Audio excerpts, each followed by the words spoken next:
Thank you guys for watching. Okay, let me start praying now for the Cebu victim, especially for the victim of the flood.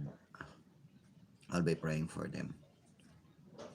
Father God in heaven, thank you for giving me the opportunity to pray for our kababayans, especially doon sa Cebu. They are also my people because my father came from Cebu. That is why my heart is disheartened what happening to them or what happened to them, Father God.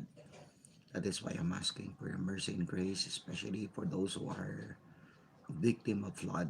I'm hoping, Father God, that they can survive and rise again at the very, very soon. And hoping, Father God, na yung mga pangailangan nila, all the needs, provide everything they need, Father God. Hope they can recover right away.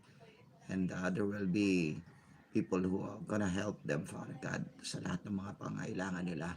The only thing that I can do is to pray for them from the bottom of my heart.